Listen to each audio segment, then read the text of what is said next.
ಎಲ್ರಿಗೂ ನಮಸ್ಕಾರ. ಶ್ರೀಲಕ್ಷ್ಮಿ ಕಿಚನ್ಗೆ ಸ್ವಾಗತ. ಇವತ್ತಿನ ವಿಡಿಯೋನಲ್ಲಿ ಸಿಹಿ ಮತ್ತು ಖಾರದ ಕುಚ್ಚಿದ ಕಡುಬು ಹೇಗೆ ಮಾಡೋದು ಅಂತ ನೋಡೋಣ.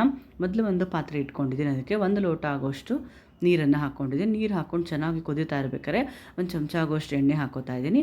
ಈಗ ನಾವು ಯಾವ ಲೋಟದಲ್ಲಿ ನೀರನ್ನು ಹಾಕ್ಕೊಂಡಿದ್ವೋ ಅದೇ ಲೋಟದಲ್ಲಿ 1 ಲೋಟ ಆಗೋಷ್ಟು ನಾನಿಲ್ಲಿ ಅಕ್ಕಿ ಹಿಟ್ಟನ್ನು ಹಾಕೋತಾ ಇದ್ದೀನಿ. ಅಕ್ಕಿ ಹಿಟ್ಟು ಮತ್ತು ನೀರು ಎರಡೂ ಕೂಡ ಸೇಮ್ ಪ್ರಪೋರ್ಷನಲ್ಲಿ ತೊಗೋಬೇಕು. ಈಗ ಒಂದು ಸಲ ಹಾಕ್ಬಿಟ್ಟು ಒಂದು 5 ನಿಮಿಷ ಹಾಗೆ ಬಿಟ್ಬಿಡಬೇಕು. ಚೆನ್ನಾಗಿ ಅದು ನೀರು ಕುದಿ ಬರ್ತಾ ಇರುತ್ತಲ್ಲ, ಆವಾಗ ಒಂದು ಕೋಲ್ ತೊಗೊಂಡು ಚೆನ್ನಾಗಿ ಅದನ್ನು ತಿರುಗಿಸ್ಕೋಬೇಕು. ಒಂಚೂರು ಗಂಟು ಆಗಬಾರ್ದು, ಆ ಥರ ಚೆನ್ನಾಗಿ ಮಿಕ್ಸ್ ಮಾಡ್ಕೋತಾ ಇದ್ದೀನಿ. ನಾವು ರಾಗಿ ಮುದ್ದೆ ಮಾಡಬೇಕಾದ್ರೆ ಹೆಂಗೆ ಇದು ಮಾಡ್ತೀವೋ ಅದೇ ಥರ ನಾವು ಚೆನ್ನಾಗಿ ಮಿಕ್ಸ್ ಮಾಡ್ಕೋಬೇಕು. ಈಗ ನೋಡಿ ಅಷ್ಟು ಕೂಡ ಚೆನ್ನಾಗಿ ಮಿಕ್ಸ್ ಮಾಡ್ಕೊಂಡಿದ್ದಾಗಿದೆ. ಈಗ ಒಂದು ತಟ್ಟೆ ಮುಚ್ಚಿಟ್ಬಿಟ್ಟು ಗ್ಯಾಸ್ ಆಫ್ ಮಾಡಿ ಒಂದು 5 ನಿಮಿಷ ಅದನ್ನು ಹಾಗೆ ಬಿಟ್ಬಿಡಬೇಕು. ಇದು ಹಿಟ್ಟು ಸ್ವಲ್ಪ ಅದು ತಣ್ಣಗಾಗಲಿ, ಅಷ್ಟರೊಳಗೆ ನಾವು ಸಿಹಿ ಕಡುಬಿಗೆ ಬೇಕಾಗಿರುವಂಥ ಹೂರಣ ರೆಡಿ ಮಾಡ್ಕೊಂಬರೋಣ. ಮೊದಲು ಒಂದು ಬಾಣಲೆ ಇಟ್ಕೊಂಡಿದ್ದೀನಿ. ಅದಕ್ಕೆ 1 ಬಟ್ಲಾಗೋಷ್ಟು ಕಾಯಿ ತುರಿನ ಹಾಕ್ಕೋತಾ ಇದ್ದೀನಿ. ಹಾಕ್ಕೊಂಡು 1-2 ನಿಮಿಷ ಸ್ವಲ್ಪ ಫ್ರೈ ಮಾಡ್ಕೋಬೇಕು. ಈ 1-2 ನಿಮಿಷ ಫ್ರೈ ಆಗಾದ್ಮೇಲೆ ನಾವು ಯಾವ ಬಟ್ಲೆ ತೆಂಗಿನಕಾಯಿ ತೊಗೊಂಡಿದ್ವೋ ಅದೇ ಬಟ್ಲಲ್ಲಿ ನಾನು ಅರ್ಧ ಬಟ್ಲಾಗೋಷ್ಟು ಬೆಲ್ಲ ತೊಗೊಂಡಿದ್ದೀನಿ. 1 ಬಟ್ಲು ಕಾಯಿ ತುರಿಗೆ ಅರ್ಧ ಬಟ್ಲು ಬೆಲ್ಲ, ಕರೆಕ್ಟಾಗಿ ಸ್ವೀಟ್ ಸರಿ ಹೋಗುತ್ತೆ. ಹಾಗೆ 3 ಏಲಕ್ಕಿನ ಕುಟ್ಟುಕೊಂಡು ಪುಡಿ ಮಾಡ್ಕೊಂಡು ಸಿಪ್ಪೆ ಸಮೇತನೇ ಹಾಕ್ಕೊಂಡಿದ್ದೀನಿ. ಇವಾಗ ಇದಿಷ್ಟನ್ನು ಹಾಕ್ಕೊಂಡು ಚೆನ್ನಾಗಿ ಈಗ ಬಾಡಿಸ್ಕೋಬೇಕು. ಬೆಲ್ಲ ಎಲ್ಲ ಕರಗಿ ಚೆನ್ನಾಗದು ಹೂರಣ ಆಗಬೇಕು. ಎಲ್ಲ ಕಾಯೆಲ್ಲ ಒಂದಕ್ಕೊಂದು ಅಂಟ್ಕೊಂಡು ಕ್ಲೀನಾಗದು ಹೂರಣ ಥರ ಆಗಬೇಕು. ಅಲ್ಲಿ ತನಕ 1-2 ನಿಮಿಷ ಚೆನ್ನಾಗಿ ಫ್ರೈ ಮಾಡ್ಕೋಬೇಕಾಗತ್ತೆ.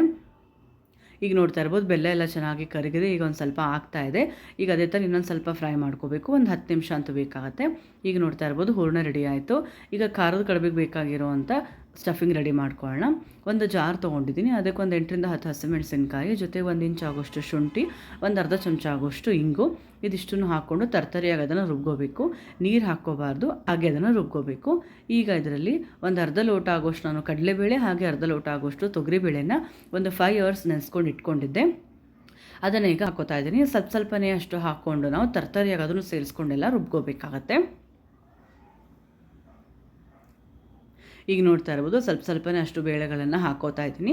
ಹಾಕ್ಕೊಂಡು ತರ್ತರಿಯಾಗಿ ರುಬ್ಕೊಂಡು ಎತ್ತಿಟ್ಕೋಬೇಕು. ತುಂಬ ನೈಸ್ ಮಾಡೋಕ್ಕೆ ಹೋಗಬಾರ್ದು, ಸ್ವಲ್ಪ ತರಿಯಾಗಿದ್ದರೆ ಚೆನ್ನಾಗಿರುತ್ತೆ ಟೇಸ್ಟ್ ತಿನ್ನೋಕ್ಕೆ. ಈಗ ನೋಡ್ತಾ ಇರ್ಬೋದು ಈ ಒಂದು ಹದದಲ್ಲಿದ್ದರೆ ಸಾಕಾಗುತ್ತೆ. ಈಗ ಅದಷ್ಟು ತೆಗೆದಿಟ್ಕೋತಾ ಇದ್ದೀನಿ. ಅದೇ ಥರ ಉಳಿದಿರೋವಂಥ ಬೇಳೆಯನ್ನು ಹಾಕ್ಕೊಂಡು ಅಷ್ಟನ್ನು ಕೂಡ ರುಬ್ಕೊಂಡು ಒಂದು ಬಟ್ಲಿಗೆ ಹಾಕಿಟ್ಕೋತಾ ಇದ್ದೀನಿ. ಈಗ ಇದಕ್ಕೆ ಒಂದು ಅರ್ಧ ಚಮಚ ಆಗೋಷ್ಟು ಉಪ್ಪನ್ನು ಹಾಕ್ಕೋಬೇಕು. ಹಾಗೆ ಜೊತೆಗೆ ಒಂದು ಸ್ವಲ್ಪ ಚಿಕ್ಕದಾಗಿ ಕಟ್ ಮಾಡಿ ಇಟ್ಕೊಂಡಿರುವಂಥ ಒಂದು ಸ್ವಲ್ಪ ಕೊತ್ತಂಬರಿ ಸೊಪ್ಪನ್ನು ಹಾಕೋತಾ ಇದ್ದೀನಿ. ಹಾಗೆ ಒಂದು ಸ್ವಲ್ಪ ಕಾಯಿ ತುರಿನ ಹಾಕ್ಕೋಬೇಕು. ಇವಾಗ ಇದಿಷ್ಟನ್ನು ಹಾಕ್ಕೊಂಡು ಚೆನ್ನಾಗಿ ಕಲಿಸ್ಕೋಬೇಕು. ಇದಕ್ಕೆ ಮೇಲೆ ಒಗ್ಗರಣೆ ಏನು ಹಾಕಬೇಕಂತೇನಿಲ್ಲ. ಇದಿಷ್ಟನ್ನು ಹಾಕ್ಕೊಂಡು ಚೆನ್ನಾಗಿ ಕಲಿಸ್ಕೊಂಡ್ಬಿಟ್ರೆ ಖಾರದ ಕಡುಬಿಗೆ ಬೇಕಾಗಿರುವಂಥ ಸ್ಟಫಿಂಗ್ ಈಗ ರೆಡಿ ಆಗುತ್ತೆ. ಈಗ ನೋಡ್ತಾ ಇರ್ಬೋದು ಸಿಹಿ ಕಡುಬುದು ಹಾಗೆ ಖಾರದ ಕಡುಬಿಂದ ಎರಡೂ ಕೂಡ ಸ್ಟಫಿಂಗ್ ರೆಡಿ ಆಯಿತು. ಈಗ ಕಡುಬು ಮಾಡೋದು ಹೇಗೆ ಅಂತ ನೋಡೋಣ. ಮೊದಲೇ ನಾವೇನು ಹಿಟ್ಟನ್ನು ಕುರ್ಸ್ಕೊಂಡು ಇಟ್ಕೊಂಡಿದ್ವಲ್ಲ ಅದನ್ನು ಕ್ಲೀನಾಗಿ ಇವಾಗ ನಾದ್ಕೋಬೇಕು. ಅದೊಂದು ಸ್ವಲ್ಪ ಬೆಚ್ಚಗಿರ್ಬೇಕಾದ್ರೆ ಕ್ಲೀನಾಗಿ ಹಿಟ್ಟನ್ನು ನಾದ್ಕೋಬೇಕು. ತುಂಬ ನಾವು ಒಣಗೋದಕ್ಕೆ ಬಿಡಬಾರ್ದು, ಅವಾಗ ಸ್ವಲ್ಪ ನಾದೋದಕ್ಕೂ ಕೂಡ ಕಷ್ಟ ಆಗುತ್ತೆ. ಹಾಗಾಗಿ ಒಂಚೂರು ಬೆಚ್ಚಗಿದೆ ಅಂತ ಅನ್ಬೇಕಾದ್ರೆ ಅದನ್ನು ಈಗ ಒಂದು ಸ್ಪೂನ್ ಅಷ್ಟು ಎಣ್ಣೆ ಹಾಕೋತಾ ಇದ್ದೀನಿ. ಎಣ್ಣೆ ಹಾಕ್ಕೊಂಡು ಚೆನ್ನಾಗಿ ಇವಾಗ ನಾದ್ಕೋಬೇಕು. ನಾವು ಎಷ್ಟು ಚೆನ್ನಾಗಿ ನಾದ್ತೀವೋ ಅಷ್ಟು ಚೆನ್ನಾಗಿ ಬರುತ್ತೆ. ಎಡ್ಜಸ್ ಕೂಡ ಕ್ರ್ಯಾಕ್ ಆಗಲ್ಲ. ಹಾಗೆ ನಾವು ಕಡುಬನ್ನು ಬೇಯಿಸಿದ ಮೇಲೆ ಅದು ಕೂಡ ಸೀಲ್ ಬಿಟ್ಕೊಳ್ಳಲ್ಲ, ಕ್ಲೀನಾಗಿ ಚೆನ್ನಾಗಿ ಬರುತ್ತೆ. ಹಾಗಾಗಿ ಹಿಟ್ಟನ್ನು ನಾದೋದು ತುಂಬ ಇಂಪಾರ್ಟೆಂಟು. ಈಗ ನೋಡ್ತಾ ಇರ್ಬೋದು ಚೆನ್ನಾಗಿ ಈಗ ನಾದ್ಕೊಂಡಿದ್ದೀನಿ. ಫುಲ್ ಸಾಫ್ಟಾಗಿರುವಂಥ ಹಿಟ್ಟಿಗೆ ರೆಡಿ ಆಯಿತು. ಈಗ ಒಂದು ಚಿಕ್ಕದು ಉಂಡೆನಾಗೆ ತೊಗೋತಾ ಇದ್ದೀನಿ. ಈಗ ಅದ್ರ ಮೇಲೆ ಒಂದು ಸ್ವಲ್ಪ ಹಿಟ್ಟು ಹಾಕ್ಕೊಂಡು ನಾವು ಪೂರಿ ಹೆಂಗೆ ಲಟ್ಟಿಸ್ತೀವಲ್ಲ ಆ ಥರ ಕ್ಲೀನಾಗಿ ಲಟ್ಟಿಸ್ಕೋಬೇಕು.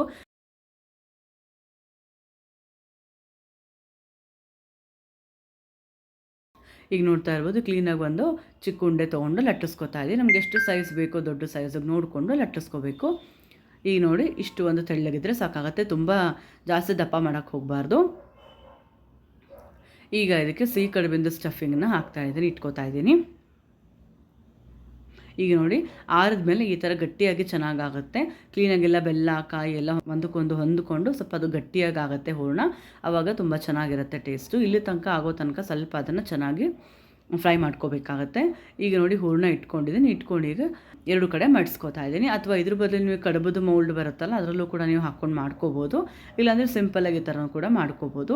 ಇವಾಗ ಅದನ್ನು ಒಂದ್ರ ಮೇಲೆ ಒಂದು ಕ್ಲೀನಾಗಿಟ್ಟು 2 ಕಡೆ ಎಡ್ಜಸ್ಸನ್ನು ಸೀಲ್ ಮಾಡ್ಕೋತಾ ಇದ್ದೀನಿ. ಒಂದು ಸ್ವಲ್ಪ ನೀರು ಹಚ್ಬಿಟ್ಟು ಬೇಕಾದ್ರೂ ಕೂಡ ಮಾಡ್ಕೋಬೋದು. ಅದು ಕರೆಕ್ಟಾಗಿ ಆಗಲಿಲ್ಲ ಅಂತ ಸ್ವಲ್ಪ ಡ್ರೈ ಇತ್ತು ಅಂತಂದರೆ ಸ್ವಲ್ಪ ನೀರು ಕೈ ಮಾಡಿಕೊಂಡು ಅದು ಕ್ಲೀನಾಗಿ ಒತ್ತಿದ್ರೆ ಒಂದಕ್ಕೊಂದು ಕ್ಲೀನಾಗಿ ಅಂಟ್ಕೊಳ್ಳುತ್ತೆ. ಈಗ ನೋಡಿ ಈ ಥರ ನಾನು ಈಗ ಮಾಡ್ಕೊಂಡು ರೆಡಿ ಮಾಡ್ಕೊಂಡು ಇಟ್ಕೋತಾ ಇದ್ದೀನಿ. ಇವಾಗ ಇದೇ ಥರ ಇನ್ನೊಂದು ಮಾಡೋದನ್ನು ನೋಡೋಣ. ಈಗ ನಾವು ಇದೇ ಹಿಟ್ಟನ್ನು ಉಪಯೋಗಿಸಿ ಮೋದಕ ಕೂಡ ಮಾಡ್ಕೋಬೋದು. ಅದೇನಿಲ್ಲ, ಕಡುಬು ನಾವು ಹೆಂಗೆ ಮಾಡ್ತೀವೋ ಅದೇ ಥರ ನಾವು ಮೋದಕ ಶೇಪಲ್ಲಿ ಮಾಡಿಸ್ಕೊಂಡ್ಬಿಟ್ರೆ ರೆಡಿ ಆಗಿಬಿಡುತ್ತೆ ಅಷ್ಟೇ. ಈಗ ನೋಡಿ, ಇನ್ನೊಂದು ಸ್ವಲ್ಪ ಹೂರಣನ ಇಟ್ಕೊಂಡು ಸ್ವಲ್ಪ ಚಿಕ್ಕದಾಗಿ ಲಟ್ಟಿಸ್ಕೊಂಡಿದ್ದೀನಿ ನಾನು ಮೋದಕ ಮಾಡ್ತಿರೋದ್ರಿಂದ. ಇವಾಗ ಇದನ್ನು ಮೋದಕದ ಶೇಪಿಗೆ ಅದನ್ನು ಫೋಲ್ಡ್ ಮಾಡ್ಕೊಂಡ್ಬಿಟ್ರೆ ರೆಡಿ ಆಗಿಬಿಡುತ್ತೆ. ನಾವು ಇದನ್ನು ಯಾವ ಶೇಪಲ್ಲಿ ಬೇಕಾದ್ರೂ ಮಾಡ್ಕೋಬೋದು. ಇವಾಗ ಈ ಥರ ನಾರ್ಮಲ್ ನಾವು ಹೆಂಗೆ ಮಾಡಿಸ್ತೀವೋ ಅದನ್ನು ಅದೇ ಥರ ಕ್ಲೀನಾಗಿ ಮಡ್ಚ್ಕೋತಾ ಇದ್ದೀನಿ. ಒಂದು ಸ್ವಲ್ಪ ಮೇಲೇನಾದ್ರು ಎಕ್ಸ್ಟ್ರಾ ಹಿಟ್ಟು ಉಳಿತು ಜಾಸ್ತಿ ಅಂತಂದರೆ ಅದನ್ನು ತಕ್ಕೊಂಡ್ಬಿಟ್ರೆ ಕರೆಕ್ಟಾಗಿ ಆಗುತ್ತೆ. ಈಗ ನೋಡ್ತಾ ಇರ್ಬೋದು, ಮೋದಕನ ಕ್ಲೀನಾಗಿ ಮಡ್ಸ್ಕೊಂಡು ಇಟ್ಕೊಂಡಿದ್ದೀನಿ. ಇದು ಕೂಡ ಈಗ ರೆಡಿ ಆಯಿತು. ಅಥವಾ ನೀವು ಇನ್ನೂ ಸ್ವಲ್ಪ ದೊಡ್ಡ ಸೈಜ್ ಬೇಕಂದ್ರೆ ದೊಡ್ಡ ಸೈಜ್ ಕೂಡ ಮಾಡ್ಕೋಬೋದು. ನಾನು ಸ್ವಲ್ಪ ಇಲ್ಲಿ ಚಿಕ್ಕ ಸೈಜಿಗೆ ನಾನು ಇದನ್ನು ಮಾಡಿ ಇಟ್ಕೊಂಡಿದ್ದೀನಿ. ಇವಾಗ ಇದೇ ಥರ ನಾವು ಖಾರದ ಕಡುಬು ಹೇಗೆ ಮಾಡೋದು ಅಂತ ನೋಡೋಣ. ಇನ್ನೊಂದು ಇವಾಗ ಲಟ್ಟಿಸ್ಕೊಂಡಿದ್ದೀನಿ. ಚಿಕ್ಕದಾಗೆ ಲಟ್ಟಿಸ್ಕೊಂಡು ಚಿಕ್ಕದಾಗೆ ಮಾಡ್ತಾಯಿದ್ದೀನಿ. ಯಾಕಂದ್ರೆ ಸ್ವಲ್ಪ ಅದು ಬೆಂದ ಮೇಲೆ ಸ್ವಲ್ಪ ದಪ್ಪ ಆಗುತ್ತೆ. ಹಾಗಾಗಿ ಮೊದಲೇ ತುಂಬ ದಪ್ಪ ಮಾಡಿಬಿಟ್ರೆ ಇನ್ನೂ ಅದು ಜಾಸ್ತಿ ದಪ್ಪ ಆಗಿಬಿಡುತ್ತೆ ಉಬ್ಬಿ. ಹಾಗಾಗಿ ಸ್ವಲ್ಪ ನಾನು ಮೀಡಿಯಮ್ ಸೈಜಿಗೆ ನಾನು ಲಟ್ಟಿಸ್ಕೊತಾ ಇದ್ದೀನಿ.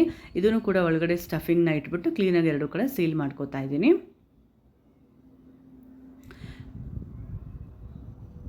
ಈಗ ನೋಡ್ತಾ ಇರ್ಬೋದು, ಕ್ಲೀನಾಗೆಲ್ಲ ಎಡ್ಜಸ್ಸನ್ನು ಸೀಲ್ ಮಾಡ್ಕೋಬೇಕು. ಇಲ್ಲಾಂದರೆ ಸ್ವಲ್ಪ ಅದು ಬೆಂದ ಮೇಲೆ ಅದು ಬಿಟ್ಕೊಂಡು ಬಿಡುತ್ತೆ. ಹಾಗಾಗಿ ಕ್ಲೀನಾಗಿ ಅದನ್ನು ಒತ್ತಿ ಕ್ಲೀನಾಗಿ ಒಂದಕ್ಕೊಂದು ಜಾಯಿಂಟ್ ಮಾಡ್ಕೋಬೇಕು.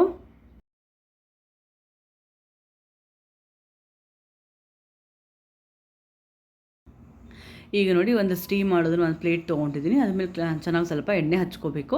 ಎಣ್ಣೆ ಹಚ್ಕೊಂಡು ಇವಾಗ ಅಷ್ಟನ್ನು ಕೂಡ ಜೋಡಿಸ್ಕೊತಾ ಇದ್ದೀನಿ. ಜೋಡಿಸ್ಕೊಂಡು ಒಂದು 15 ನಿಮಿಷ ನಾವು ಇದನ್ನು ಸ್ಟೀಮ್ ಮಾಡಿಕೊಂಡ್ರೆ ಕರೆಕ್ಟಾಗಿ ಅದು ಆಗಿರುತ್ತೆ. ಇದು ಸೈಜು ಕೂಡ ಸ್ವಲ್ಪ ಡಬಲ್ ಆಗುತ್ತೆ. ಆವಾಗ ಅದು ನೋಡ್ತಿದ್ದಂಗೆ ಗೊತ್ತಾಗಿದೆ ಅಂತ. ಈಗ ನೋಡಿ, ಸ್ಟೀಮರಲ್ಲಿ ಇಟ್ಕೊಂಡು ಮುಚ್ಚಲ ಮುಚ್ಚಿ ಒಂದು 15 ನಿಮಿಷ ಅದನ್ನು ಸ್ಟೀಮ್ ಮಾಡ್ಕೋತಾ ಇದ್ದೀನಿ. ಈಗ ಒಂದು 15 ನಿಮಿಷ ಆದಮೇಲೆ ತೆಗೆದ್ರೆ ತುಂಬಾ ರುಚಿಯಾಗಿರುವಂಥ ಸಿಹಿ ಮತ್ತು ಖಾರದ ಕಡುಬು ರೆಡಿ ಆಗುತ್ತೆ. ಇವತ್ತಿನ ಈ ರೆಸಿಪಿ ನಿಮ್ಗೆ ಇಷ್ಟ ಆಗಿದ್ರೆ ಲೈಕ್ ಮಾಡಿ, ಹಾಗೂ ಫ್ಯಾಮಿಲಿ ಫ್ರೆಂಡ್ಸ್ ಜೊತೆ ಶೇರ್ ಮಾಡಿ. ಹಾಗೆ ನನ್ನ ಚಾನಲ್ನ ಸಬ್ಸ್ಕ್ರೈಬ್ ಮಾಡ್ಕೊಂಡಿಲ್ಲ ಅಂದರೆ ದಯವಿಟ್ಟು ಸಬ್ಸ್ಕ್ರೈಬ್ ಮಾಡ್ಕೊಳ್ಳಿ. ಎಲ್ಲರಿಗೂ ಧನ್ಯವಾದಗಳು.